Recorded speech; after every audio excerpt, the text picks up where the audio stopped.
con COVID. Vamos a hablar un poquito de generalidades para que empiecen a incluirse en este tema tan común de manera reciente y vamos a orientarlo un poquito más hacia pediatría en cuanto a la clínica.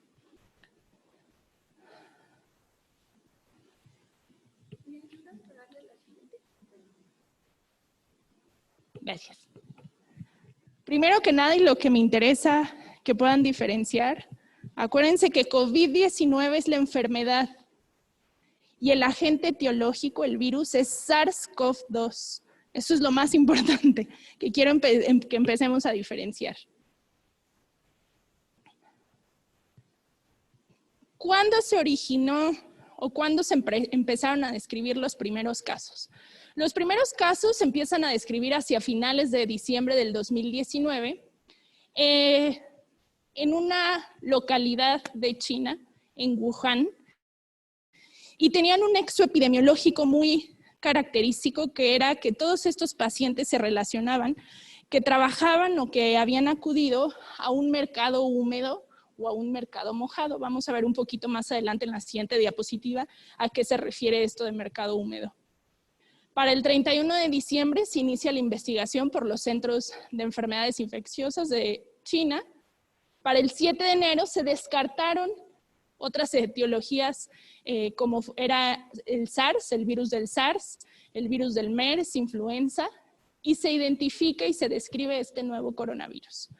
Para el 28 de febrero se describe el primer caso en nuestro país, y para el 11 de marzo la Organización Mundial de la Salud declara a esta enfermedad como una pandemia. Esta es una imagen de los mercados húmedos o mercados mojados, que son muy habituales en el continente asiático. Venden animales vivos de todo tipo, pero aquí se describe pues de pescados y de mariscos. Y lo que ocasionan o por qué se llaman mercados mojados o húmedos es porque llegan a verter grandes cantidades de agua en el suelo y se llega a inundar. Y obviamente las personas están en contacto estrecho con esta agua que estaba en contacto con los animales vivos con los que están comercializando. Para el 6 de octubre, que fue el día de ayer a las 12, antes de las 12 de la noche, en nuestro país, en el mundo, se habían descrito más de 35 millones de casos de esta enfermedad. Y desafortunadamente ya pasamos el millón de defunciones. La mortalidad global es de un 2.9%.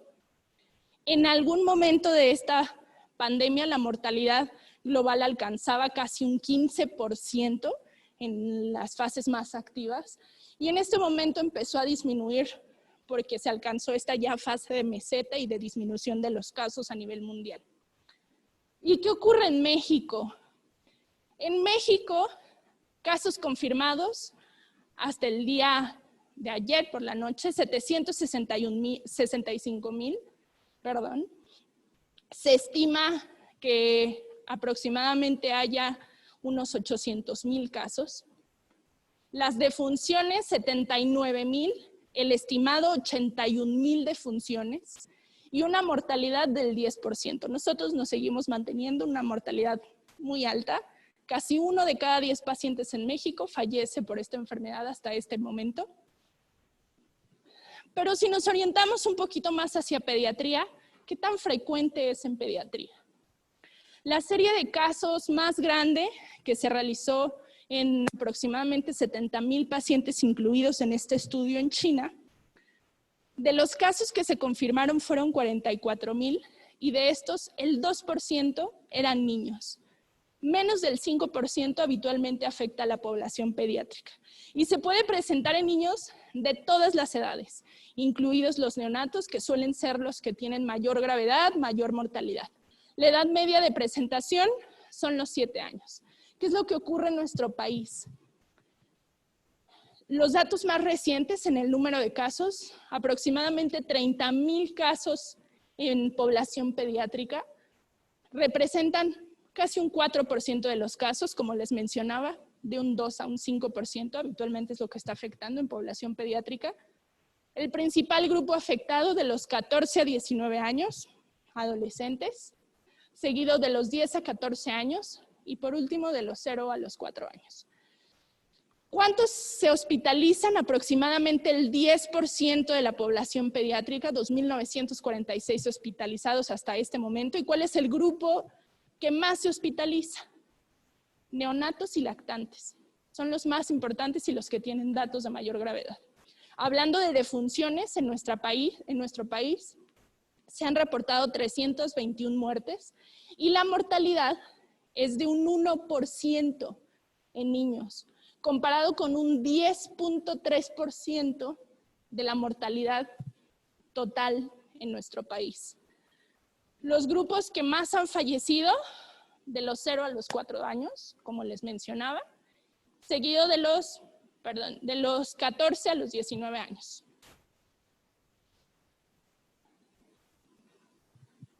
Hablando un poco de este virus, los coronavirus son una familia que se describieron aproximadamente en los años 60 y que a lo largo de su historia se han caracterizado por ocasionar enfermedades como resfriados comunes. Se han descrito 7 especies que afectan al humano específicamente, las veremos un poquito más adelante. Este nuevo coronavirus pertenece a la familia Coronaviridae, como lo mencionábamos. Es un virus envuelto de una cadena sentido positivo de RNA sencilla. Les mencionaba que aproximadamente en un 30% van a ocasionar el resfriado común, junto con otros como pueden ser el rinovirus, el virus sincicial respiratorio, influenza. De manera anual circulaban muchos coronavirus. Y estudios que se realizaron obviamente de manera reciente describen que hasta el 60% de la población china ya tenía anticuerpos frente a otros coronavirus.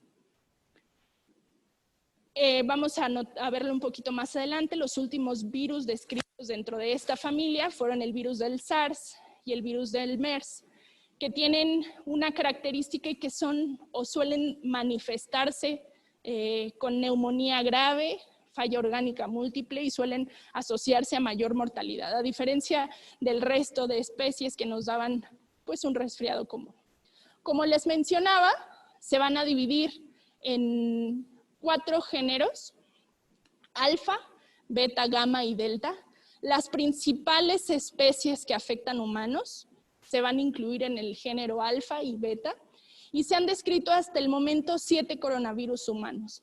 Los primeros son los que ocasionan resfriados comunes y los últimos son los que se asocian a neumonías graves, fallas orgánicas múltiples y un pronóstico pues, peor con respecto a los previos.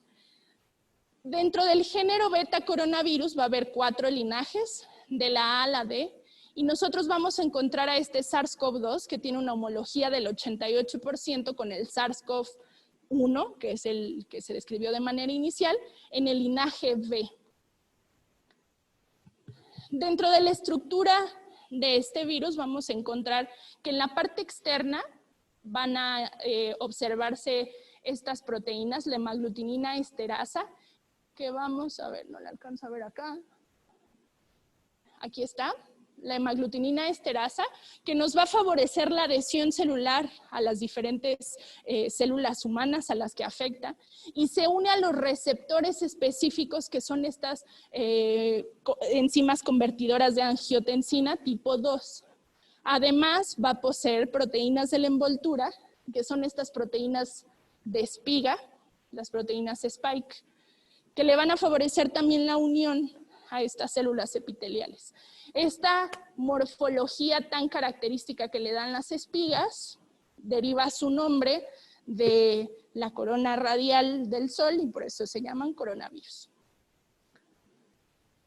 Aquí podemos observar en una imagen al microscopio electrónico esta figura característica radiante de corona. Y vamos a tocar un poquito de estos 2 coronavirus que han afectado a la humanidad y han ocasionado epidemias. El primero de ellos es el virus del SARS. Se descubrió en el 2002 al sur de China y se transmitió, como es lo clásico en esta familia, se originó de murciélagos, pasó a civetas, que son estos animalitos, y de ahí al humano. Es un virus que tiene esta capacidad de transmitir o de ocasionar enfermedades a nivel de diferentes especies. Se describieron 8,000 casos con una mortalidad del 9.6% y se erradicó un año después, en el 2003. El virus del MERS se describió 10 años después en Arabia Saudita y Corea del Sur. Y esta tuvo una mortalidad más importante del 35%. Se ha descrito en 27 países y hasta este momento no se ha podido erradicar. Como les mencionaba, este nuevo virus, este SARS-CoV-2, tiene un 80% de similitud con otros 2 serotipos del SARS, específicamente del SARS tipo 1, y el 50% de similitud con el virus tipo MERS. Hablando de la capacidad de ocasionar enfermedad, se expresa en términos epidemiológicos como un número reproductivo básico, o R0, así lo van a encontrar en la literatura. Este número reproductivo básico, cuando es mayor a 1, indica que tiene la capacidad de ocasionar epidemias. Cuando este número está por debajo de 1, se elimina y no se puede transmitir de persona a persona. Si se dan cuenta, comparándola con otras especies y con otras enfermedades, el ejemplo clásico de mayor transmisión y de mayor contagiosidad, por excelencia, es sarampión. Una persona puede llegar a contagiar aproximadamente a 18 o más de los que están a su alrededor, comparándola con el virus del SARS, que aproximadamente contagia entre 2 y 3. La influenza estacional tiene un número reproductivo básico de 1.5, por lo que podemos considerar que hasta este momento el virus del SARS puede ser un poco más contagioso que la influenza estacional. Sin embargo, algunos estudios han descrito que este número reproductivo básico, en el caso de COVID, puede alcanzar casi el 9, que se puede transmitir muchísimo y que puede contagiar a otras personas. Y este es un ejemplo muy gráfico y muy clásico que me gusta utilizar comparando con el resto de enfermedades. Si consideramos que en el punto naranja es la persona enferma y las personas contagiadas son los puntos rojos, quiero que se den cuenta cuál es la importancia del virus del SARS, específicamente este SARS-CoV-2, comparado con otras enfermedades.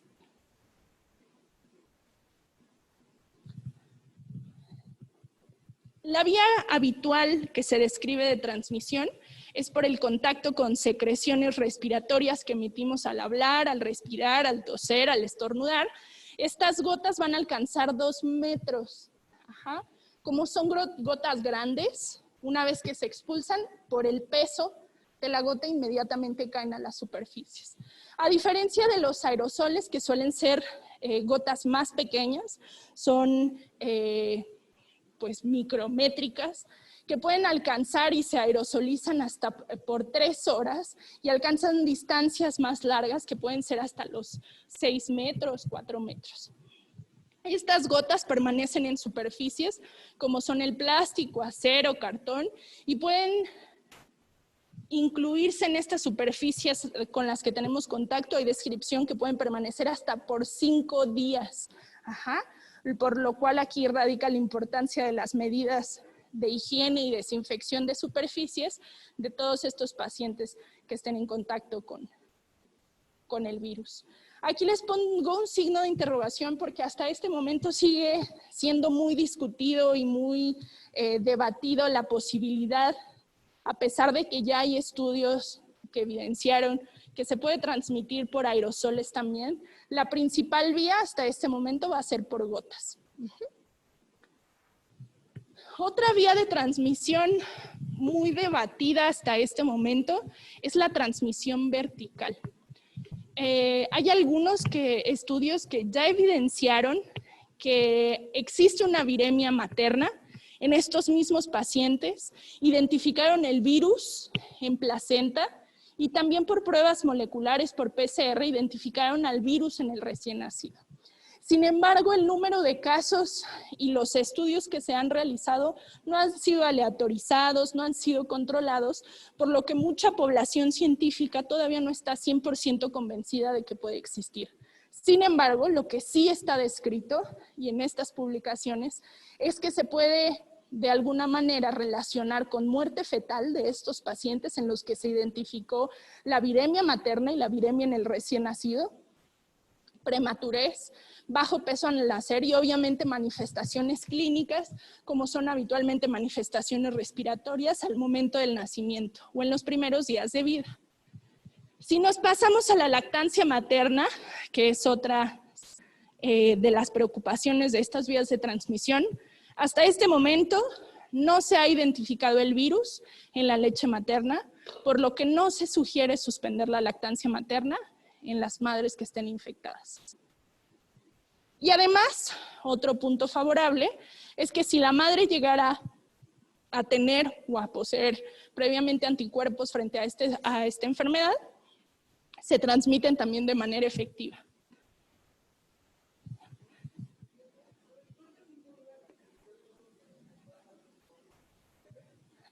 Lo que se ha descrito es que los anticuerpos hasta este momento aproximadamente duran 3 meses.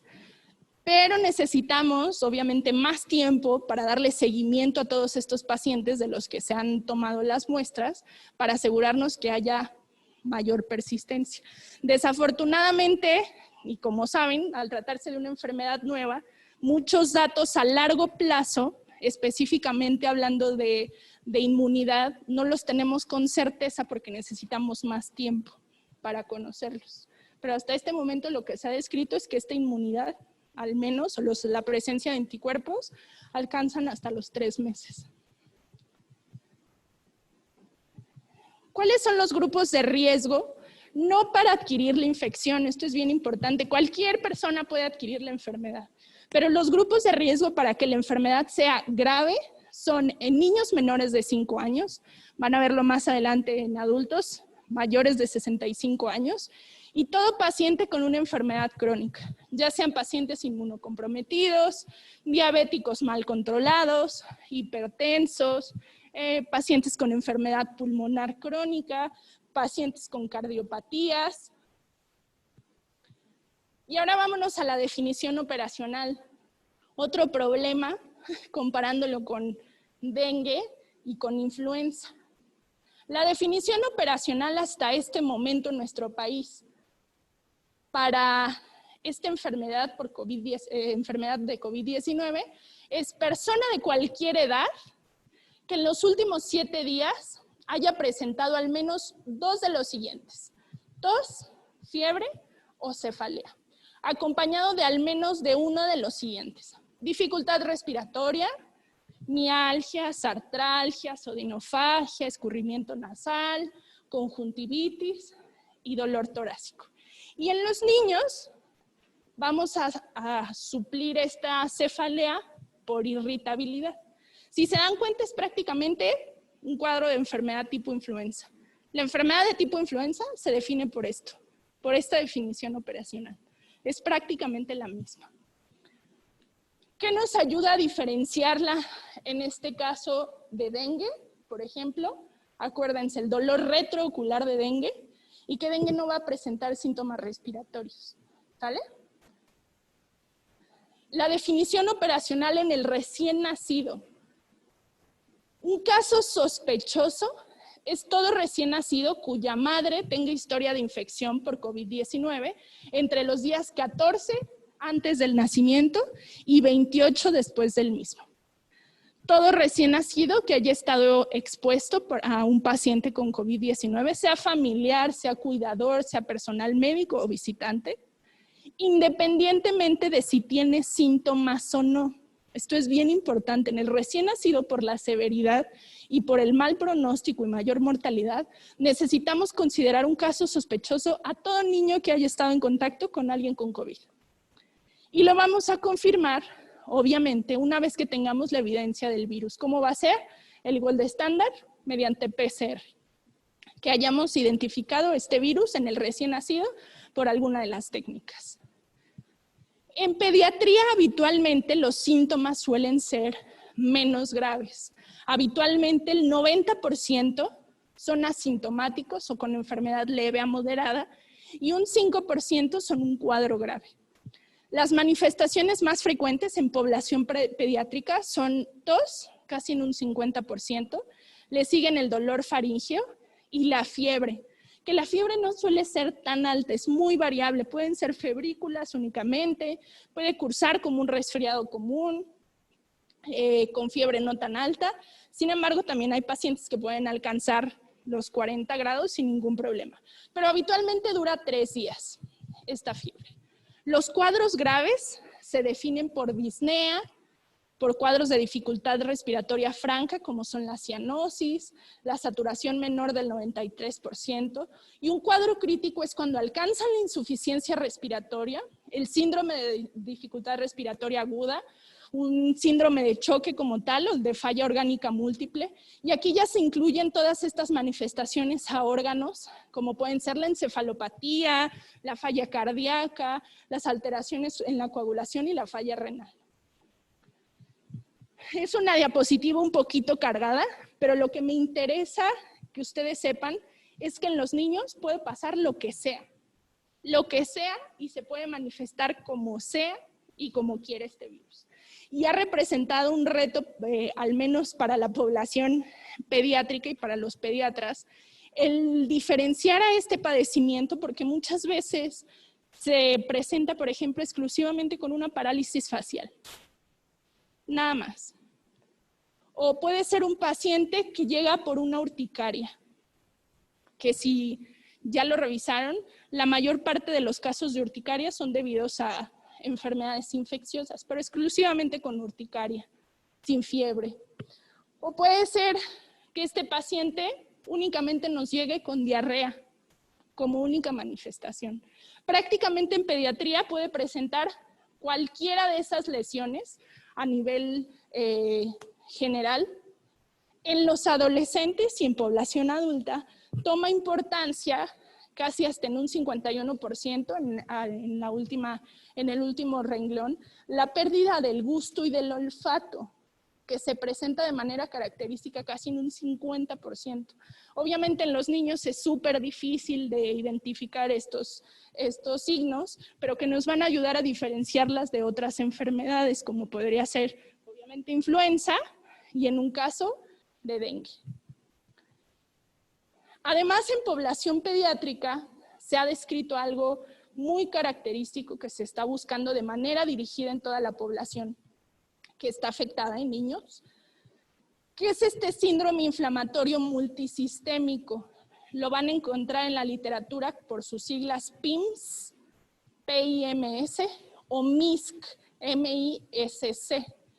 Este síndrome inflamatorio multisistémico se caracteriza por una liberación de citocinas, por un estado hiperinflamatorio, y es como si juntáramos un síndrome de Kawasaki con un síndrome de choque tóxico y un síndrome de activación de macrófagos. Habitualmente es grave y se presenta con miocarditis, choque y falla multiorgánica.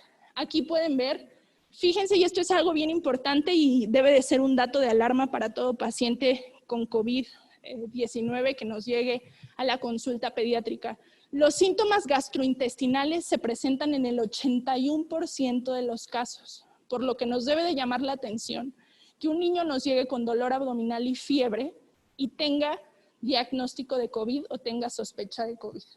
Obviamente, si se relaciona a otras manifestaciones, como sería afectación neurológica, datos de inestabilidad hemodinámica, manifestaciones dermatológicas, ya sea un exantema pruriginoso o no.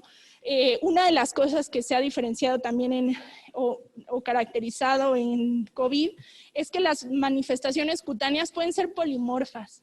Puede ser desde un lívido reticular, hasta ampollas, vesículas, máculas, pápulas, lo que ustedes quieran, lo puede dar el COVID. Entonces, si se relaciona todo esto a datos graves, a datos de inestabilidad hemodinámica y un síndrome inflamatorio, siempre piensen en el síndrome inflamatorio multisistémico asociado a COVID-19. En esta tabla que se encargó la Secretaría de Salud de difundir de manera muy amplia para ayudarnos a diferenciar, no se alcanza a ver. El primero es COVID, le sigue dengue e influenza en las columnas para que los diferencien. COVID, dengue e influenza. La fiebre, fíjense cómo en influenza suele ser muy importante, es fiebre muy alta de aparición súbita, que puede alcanzar hasta los 40 grados, eso es muy característico de influenza. El dolor articular, en donde toma relevancia en influenza también. La menor percepción de olores, esta anosmia y disgeusia, váyanse por COVID, que son los más importantes. ¿Y en cuál sería de utilidad también? Acuérdense, dengue tiene sangrado. Ajá, dentro de todas las manifestaciones son los que nos van a ayudar. El diagnóstico, el estándar de oro, es la PCR en tiempo real. ¿Entienden el concepto de PCR? ¿Todos? La reacción en cadena a la polimerasa, su objetivo es generar copias o generar una producción de material genético de un segmento específico que estamos buscando. Entonces yo voy a tener un primer, que está diseñado, que va a ser la secuencia específica de una parte del genoma. En este caso puede ser de diferentes virus o bacterias, pero si hablamos, en este caso, del SARS-CoV-2. Yo genero este primer y lo voy a incluir dentro de esta manipulación con polimerasas que van a transcribir muchas copias de esta secuencia si es que están presentes en el genoma que estoy estudiando. Si están presentes, van a generar muchas copias y las van a leer. Y puede ser una medición cualitativa o cuantitativa. ¿Qué quiere decir? Que mi resultado me diga si es cualitativo, ¿está presente o no está presente este material genético? O si está presente y en cuántas copias, ese sería cuantitativo, lo cual es de mucha utilidad en los casos, por ejemplo, en pacientes inmunocomprometidos que se les da seguimiento con una PCR para ver si la carga viral va disminuyendo. La mayoría de los laboratorios únicamente nos dicen es positivo o es negativo. Pero este es el objetivo de manera general y para su vida práctica como médicos de la reacción en cadena a la polimerasa. Es incluir un primer que se diseñó o que se compró, pero es un primer al cual yo quiero identificar esa secuencia que es específica para un virus o para una bacteria, ¿sale? Entonces, lo que estamos buscando es el genoma de una enfermedad o de un agente etiológico. El diagnóstico, el estándar de oro hasta este momento, es la PCR en tiempo real. Las pruebas basadas en anticuerpos, tómenlas con mucha reserva, úsenlas con mucha reserva, ¿por qué? Porque la elevación de IgM, como ya lo vimos con otras enfermedades, y esto que les vaya quedando en la mente, no es inmediato. La elevación de IgM no se eleva el primer día, por lo que una semana después nosotros apenas vamos a empezar a identificar la IgM. Y hasta 2 semanas después la IgG. Y si se han puesto a investigar las pruebas rápidas, que son las que son con una gotita de sangre, y se hace la prueba rápida, que en 15 minutos nos dan el resultado, son basadas en anticuerpos, por lo que no son de utilidad para hacer el diagnóstico en una fase aguda de la enfermedad. Si es una fase aguda, siempre realicen PCR. Lo ideal es que se realice después del 4.º día de iniciados los síntomas, porque los primeros 3 días hay muchos falsos negativos. Si se tiene la posibilidad, que sea después del 4.º día. Ahora, y algo muy importante, se ha retomado mucho la necesidad de tomar pruebas de PCR consecutivas para definir si un paciente es contagioso o no. Esto ya no funciona. y esto ya no es así. Y lo que está descrito de manera reciente es que de haber iniciado la infección, siempre y cuando sea una infección o asintomática o infección leve o moderada, de 10 a 14 días después, el virus ya no es viable. ¿Qué quiere decir? Que lo podemos seguir detectando el material genético, pero esa persona ya no es contagiosa. Puede seguir excretando el virus hasta por meses y no quiere decir que esa persona siga siendo contagiosa, a pesar de que erróneamente se sigue indicando la PCR como una prueba invariable y fiable para suspender o no el aislamiento. Las guías y las recomendaciones de los CDC nos indican que en un paciente leve que tenga síntomas leves o asintomáticos, ya sea del inicio de síntomas o de que tenemos la prueba positiva, a los 10 días se suspende el aislamiento, ¿sale? 10 días después de haber iniciado los síntomas o de tener una prueba positiva en el caso de que sean pacientes asintomáticos, siempre y cuando llevemos 3 días sin fiebre, se suspende el aislamiento. ¿Cuáles serían las excepciones a esta regla?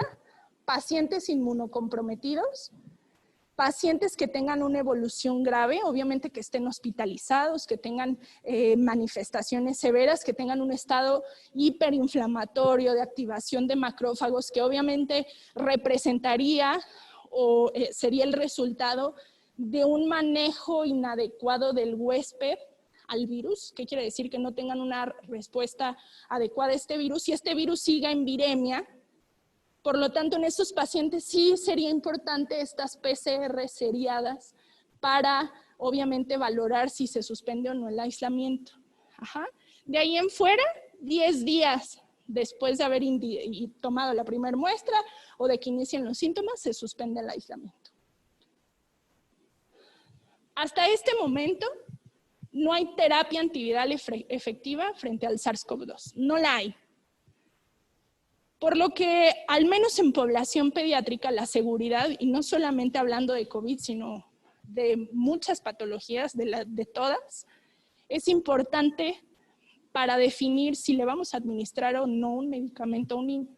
Acuérdense que todos los medicamentos, ninguno es inocuo, todos tienen efectos secundarios, sean leves, como para que estemos administrando por placebo o por seguridad del médico de que estamos administrando algo.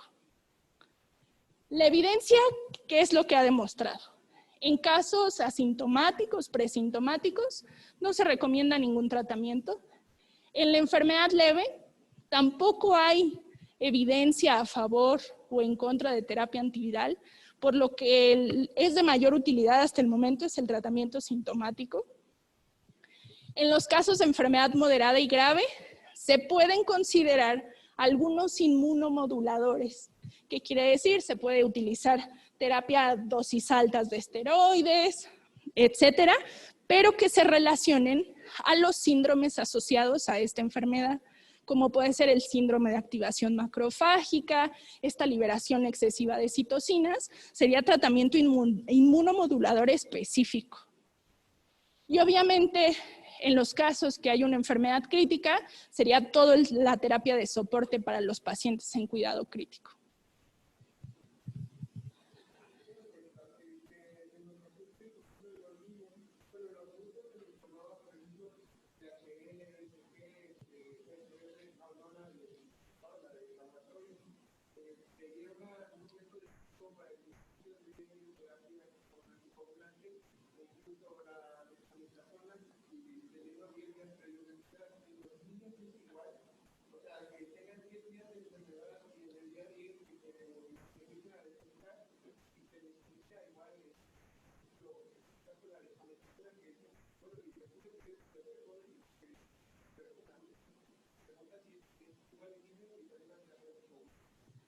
La decisión se basa en los síntomas del paciente.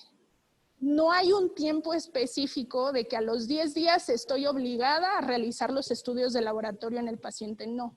Porque la mayoría de la evolución en el paciente pediátrico es asintomática o leve y no evoluciona a más. Si en algún momento de la evolución tuviera el paciente algún dato de severidad, ¿qué quiere decir? que se tiene que hospitalizar, por ejemplo, porque tiene dificultad respiratoria, porque presenta alguno de los datos que les presentaba de síndrome de activación macrofágica o del síndrome pediátrico multiinflamatorio sistémico, un síndrome de Kawasaki como tal bien expreso, o cualquier otra patología que por sí misma indique hospitalización, se realizan rutinariamente todos estos estudios de laboratorio. Y si en algún momento existiera el riesgo, obviamente, de trombosis, se indica tratamiento con acenocumarina, con anticoagulante dirigido, y si requiriera en algún momento otro tipo de manejo, se le indicaría, pero como tal no es que al día 10 se tiene que tomar a todos los pacientes, al día 10 empieza la desaturación, no, porque simplemente en niños la evolución suele ser leve. Lo que sí es que obviamente hay que considerar los datos de alarma y los datos que son indicativos de hospitalización para tomar los estudios de laboratorio. Pero de manera rutinaria no es necesario, y eso es bien importante. No vamos, por ejemplo, a identificar a un niño que tenga rinorrea y fiebre y que a mí me parezca que puede ser COVID porque su papá tiene COVID, un ejemplo. No le voy a hacer un ataque pulmonar si la auscultación pulmonar está bien. Si la fiebre es leve, si no tiene ninguna otra manifestación, no lo voy a puncionar para tomarle 15 estudios de laboratorio si la enfermedad es leve. Si este paciente al 5º día persistiera febril, se agregó un exantema, la mamá lo nota decaído, no responde, ese momento sí sería un momento de indicación. Puede ser al 5º día incluso, lo que te menciono, que se tenga que hospitalizar al paciente y se tenga que tomar todos estos estudios de laboratorio que me van a orientar al manejo como tal ya del paciente. ¿Alguna otra duda? ¿No? ¿No hay ninguna duda en línea? No, creo que no. Bueno, vamos a pasar a los casos clínicos. Primero, reciben un paciente de 12 años, originario y residente de Veracruz. Inició hace 2 días con fiebre de hasta 40 grados. La mamá les dice que ha tenido fiebre de hasta 40 grados. Dolor articular que no lo deja caminar. Dolor retroocular, rinorrea hialina esporádica. Les he estado diciendo muchos datos a lo largo de las pláticas para que no se me vayan a equivocar. El día de hoy acude a valoración al notar presencia de un exantema pruriginoso, maculopapular que desaparece a la digitopresión. ¿Cuál es su sospecha diagnóstica? Primero, váyanse a buscar los datos clínicos que los puedan ayudar al diagnóstico. ¿Cuáles son los datos clínicos que en este caso me van a ayudar? Primero, que es de Veracruz. Puede ser distractor, no me puede ayudar. Fiebre de hasta 40 grados, el dolor articular, que es muy importante, el dolor retroocular, la rinorrea hialina y el exantema pruriginoso. ¿Cuál ahí no les cuadra para dengue? La rinorrea. No tiene nada que ver con el dengue, pero muchas veces y en muchos casos les van a meter distractores para que se vayan por algo más. Busquen lo característico. Puede ser que la rinorrea sea porque el niño tiene fiebre o habitualmente los niños son llorones y están llorando y se les escurren los mocos y la mamá dice, es que tenía también moquito, ¿sale? Tomen en cuenta todos estos distractores. Y ahora vamos a analizar, ¿me ayudas? Creo que ya se apagó. Con la que sigue. La definición operacional de COVID. ¿Cuál es la definición operacional de COVID? Todo paciente que en los últimos 7 días tenga tos, fiebre, cefalea, lo cual ha tenido nuestro paciente, más alguno de los siguientes. ¿Cumple definición operacional de COVID? ¿No? ¿Están seguros? Sí cumple definición operacional de COVID. Este paciente se tiene que manejar como sospechoso de COVID, pero no les van a manejar en el ENARM, no les van a poner, bueno, es que es sospechoso de COVID, pero lo más importante, tengo que descartar dengue porque me voy por dengue. Váyanse por la más obvia. ¿Cuál es la definición operacional de una enfermedad de tipo influenza? Todo paciente que tenga fiebre, tos o cefalea y que además tenga cualquiera de las siguientes: rinorrea, artralgias, mialgias, ¿cumple con la definición operacional de enfermedad tipo influenza? Sí, sí la cubre. Y sí la cumple. Y ahora vámonos con dengue sin datos de alarma. ¿Parece dengue? ¿Y todos irían por dengue? Sí, ¿por qué? Por el dolor retrocular. El dolor retrocular es característico en dengue. Entonces, ¿cómo van a tomar una decisión en todos esos casos que les quieran poner? Busquen los datos clínicos característicos. Siempre les van a poner distractores. Omitan los distractores. La rinorrea puede ser por cualquier otra causa. Entonces, si ya tenemos estos identificados, ¿cuál va a ser el característico? El dolor retrocular. En este caso, el dolor retrocular es mi clave para hacer el diagnóstico. Ay, ahí se rayó algo, no sé qué sea. Otra vez utilizamos esta tabla. ¿Qué me orientaría hacia COVID? Cuando hay menor percepción de olores o sabores. El dolor retrocular, váyanse por dengue. Si tiene sangrado, de estas tres que cumplen la misma definición operacional, váyanse por dengue.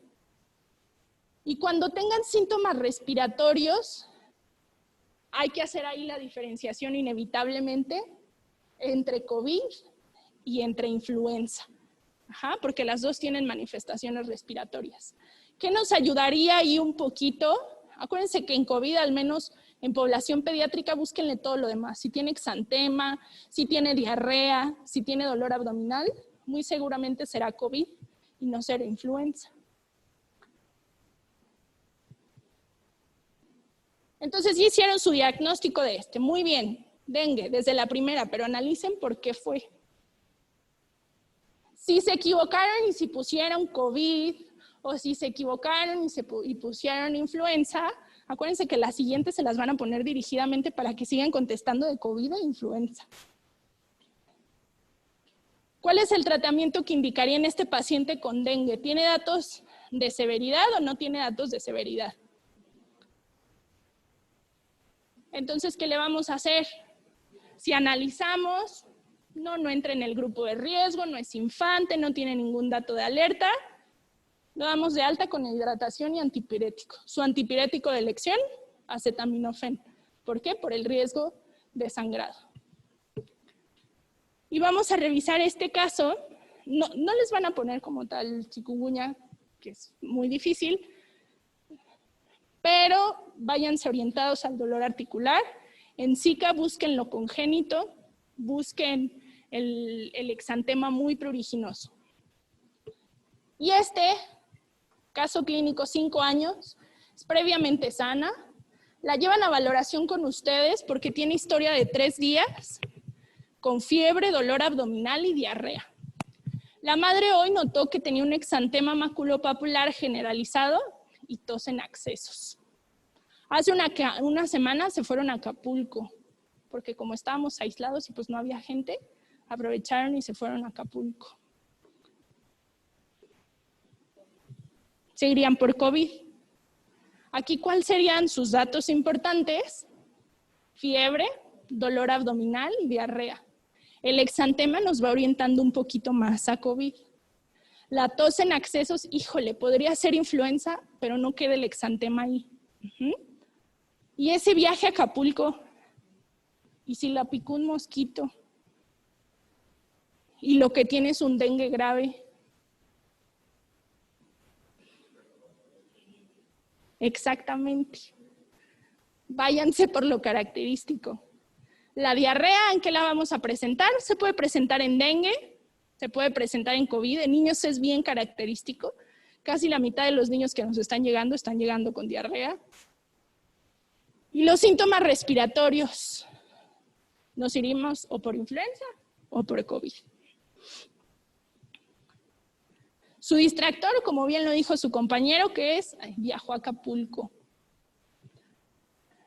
Acuérdense de las manifestaciones cutáneas, otra cosa que los orienta. Se presenta en casi el 16% de los casos.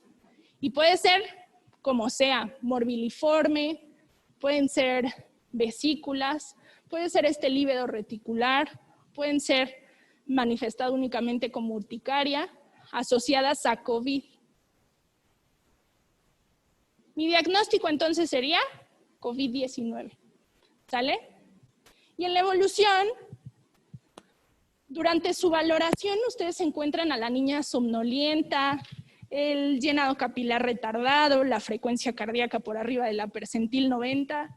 ¿Cuál es el manejo que indicaría? ¿La daría de alta? Hay algunos valientes que sí lo hacen. La hidratamos y la citamos en 48 horas para ver si ya se calmó. La hospitalizamos y le damos este famoso esquema con hidroxicloroquina y acitromicina.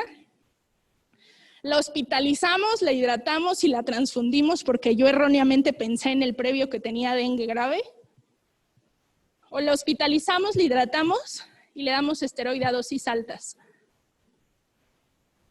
Este esteroide a dosis altas, para lo que mencionaban, es suponiendo que tenga datos, obviamente, de una activación macrofágica o de una respuesta inflamatoria como tal. Por ejemplo, un síndrome pediátrico multiinflamatorio sistémico cumplía la definición si tiene laboratorios que lo apoyen. Acuérdense, si nos fuimos por el dengue severo, que puede tener cualquiera de las fallas orgánicas que mencionamos, pero busquen los datos de sangrado. ¿Qué los va a orientar? No se los van a poner como tal en el examen, pero si el hematocrito estuviera muy alto y las plaquetas bajas, hematocrito alto, ese es el tip, váyanse por dengue. Y aquí lo que les he intenciado durante toda esta plática, el síndrome inflamatorio multisistémico. Busquen datos de Kawasaki, de choque tóxico y de activación de macrófagos. Busquen daño miocárdico, datos de choque y falla multiorgánica. Y estas son las recomendaciones de los Institutos Nacionales de Salud de Estados Unidos, nada más para que sepan. El plasma convaleciente, hay datos insuficientes para establecer una recomendación, ya sea a favor o en contra. No se utiliza de manera rutinaria, hasta este momento se puede utilizar en casos bien definidos. La cloroquina, hidroxicloroquina, con o sin acitromicina, no está recomendada, no la utilicen. Hemos tenido pacientes que fallecen de arritmia secundaria al uso de estos medicamentos y no por el COVID. Inhibidores de interleucina 6, como el tocilizumab, no han demostrado eficacia. La única indicación sería en ensayos clínicos aleatorizados a los que se incluye el paciente y obviamente que sean pacientes críticos. No vamos a dar a un paciente ambulatorio o a un paciente asintomático o pausisintomático. Y la ivermectina, que también se ha planteado mucho su efecto antiviral, es in vitro. In vitro no quiere decir que in vivo vaya a funcionar. Y no funciona, se necesitan dosis tóxicas en el humano para que tenga un efecto antiviral, hablando de COVID. La recomendación es en contra de ivermectina. La excepción, pues que sea un ensayo clínico aleatorizado, ¿vale? Entonces, mi manejo sería la hospitalización, hidratación y esteroide a dosis altas. Listo, chicos.